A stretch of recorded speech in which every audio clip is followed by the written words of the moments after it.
Fried rice is a very common and popular cuisine in China. In order to obtain the unique taste of fried rice, people prefer using leftover rice.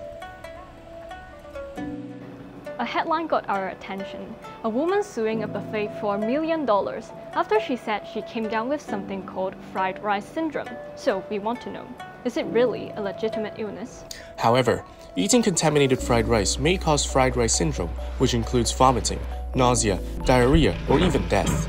The culprit behind fried rice syndrome is Cereulide, an emetic toxin produced by Bacillus cereus, a foodborne pathogen commonly found in nature in starchy foods like rice. Cereulide is highly heat-resistant.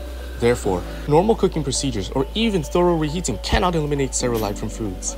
Leftover rice for fried rice is prepared by slowly cooling boiled rice and storing the batch in room temperatures favorable for the growth of B. cereus, further increasing the production of Cereulide.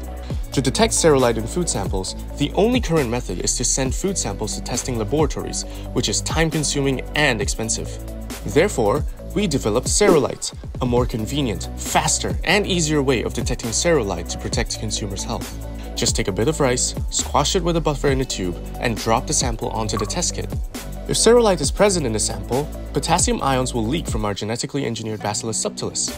The potassium efflux will trigger the genetic circuit in B. subtilis, causing the bacteria to express red fluorescent protein. Otherwise, green fluorescent protein would be expressed. You can use your mobile phone to take a picture of the test kit and upload it to our app.